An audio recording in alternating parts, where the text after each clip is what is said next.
slavery was still happening. And a couple of years ago, who knows of Afro Hirsch? Yeah. Afro Hirsch said we should take down this column. Yeah? Do you know why she said you should take down the column? Why? Because she argued that Nelson was a slaver. Because he supported slavery. Because there's a tale of him writing to a friend in the Caribbean a couple of years earlier, and he said he would defend to the death the right to maintain the ways of the colonies. He'd defend to the death. Now what he knew, and I sensed this, that he knew slavery wasn't right, that if they abolished it there would be some aggravation. But he was a man of his time. That was this I got a cognitive dissonance. On the one hand, they knew slavery was bad. On the other hand, it was what they did. You've got Barrett Browning, Elizabeth Barrett Browning, a poet, can write a poem about the rape of an enslaved woman, a slave girl. And then the slave girl kills the baby, then kills herself. This is a white woman coming from a family of slave owners. So she knew. So they knew how horrible slavery was, when it meant to people, yet they still did it. So in terms of should we destroy Nelson, I question it, because Nelson was a man of his time, and that's how they had this kind of dual thinking in their head. So I'm not going to cut him any slack, but if you're going to get rid of Nelson, you're going to get rid of the bottom. Peace. If you dare to struggle, you dare to win. If you dare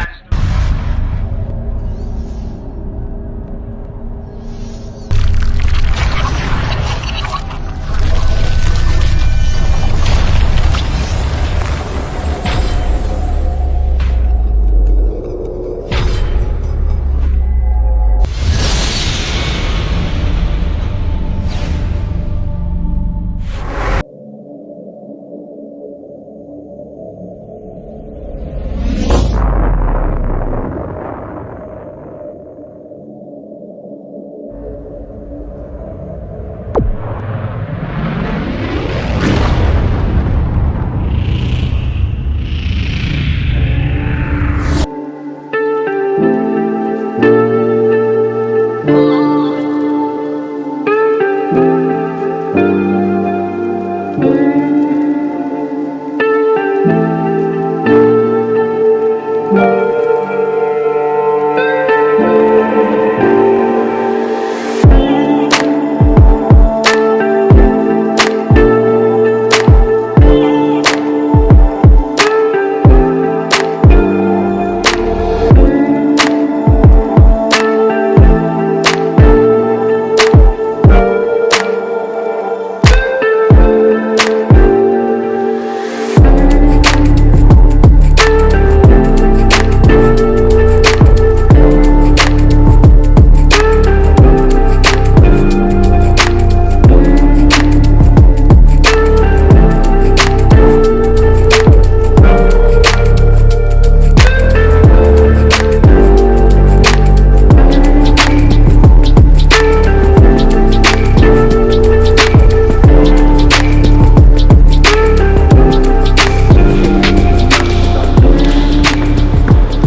bought its national collection.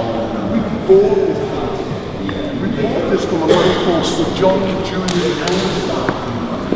And Sir John Julius Angestan was the man who founded Lloyd's. And Lloyd's became the coffee shops of London. And those coffee shops were people met to fund shipping in the 18th century, 17th, 18th century. And Sir John Julius Angestan, he created financial instruments that helped create that trade. He created instruments that funded the slave, that helped the slave trade happen. He made the slave, the so-called triangular trade. I don't know if you're familiar with the triangular trade. Mm-hmm. This is where you take goods from England, cloth, guns, iron, to Africa, or Southwest Africa, and you swap them, you change, you trade them for slaves. That's the first leg. Then the so-called middle passage, you take those slaves to the Caribbean, where you would sell them. and you would sell those slaves, and then you would buy sugar, rum, tobacco, and bring it back to England. That's the triangular trade. That trade needed to be funded because these trips could take 6 to 18 months. And Angistan created the instruments, the financial instruments that made people invest. And they invest with confidence. Why do I say that? Because when you look at those people who benefited from the slave trade, and we know that from the slavery compensation database, when slavery was abolished, they gave 20 million to the owners because that was their property. Their property.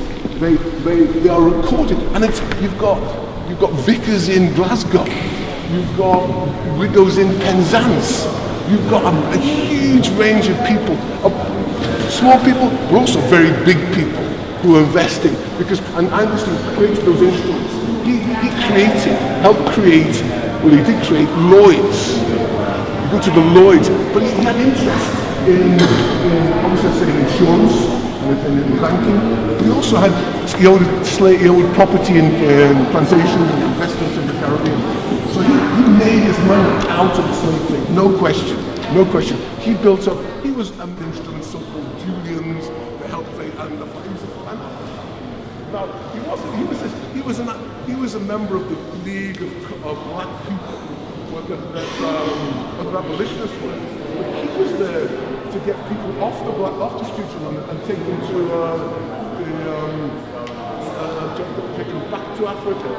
So it's literally part of a back to Africa movement. He was paid to get back to Africa. It made much the same way as Lincoln. Lincoln wanted to pick up people back to Africa. He was part of that same mentality. We shared a platform with abolitionists who believed exactly from the Sistine Chapel. Yeah, Adams.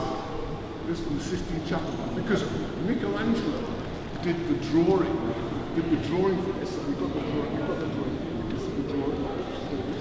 This is the drawing, and Sebastian Piombo did the painting. So what we're looking at here is two great artists of the Renaissance.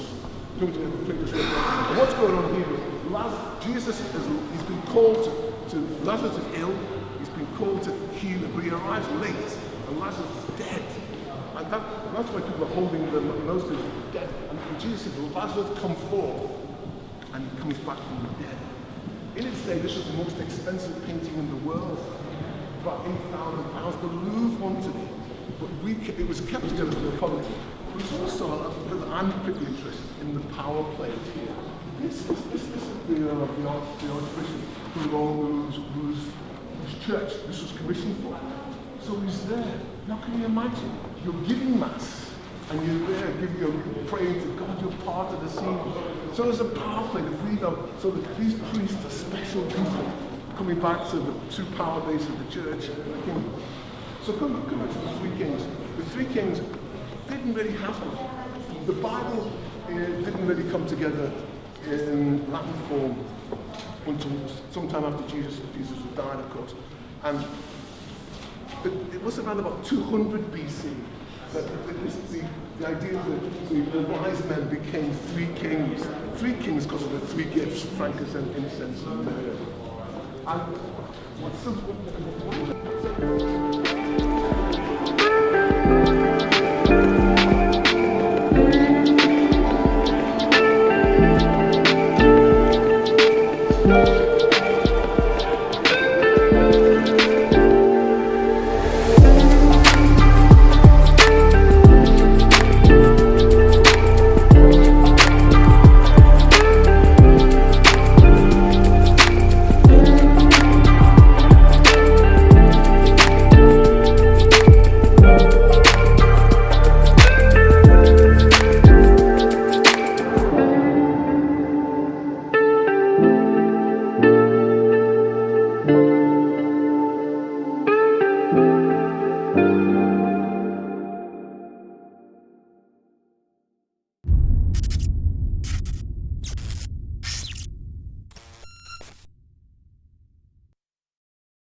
New Beginning proudly presents the ethos of Black Families First, a Black History Weekend annual celebration. which is comprised of our kings, queens, scholars, speakers and global families within the black community to embrace the DLA Rites of Passage International Exchange Programme for youths aged between 15 and 21 years old. This is in honor of the late, great, rest in power Dr. Lila Afrika. The online fundraising event will be held on the 15th and the 16th of August this year. So please, give what you can to invest in our youth. The two-day event will also be broadcasted via Black Ice TV7 on Facebook as well as YouTube. Black Power starts with your melanin, uniting the black family first. With no feeling of control, as we wonder what it is and we wonder what it was and we wonder where we'll go.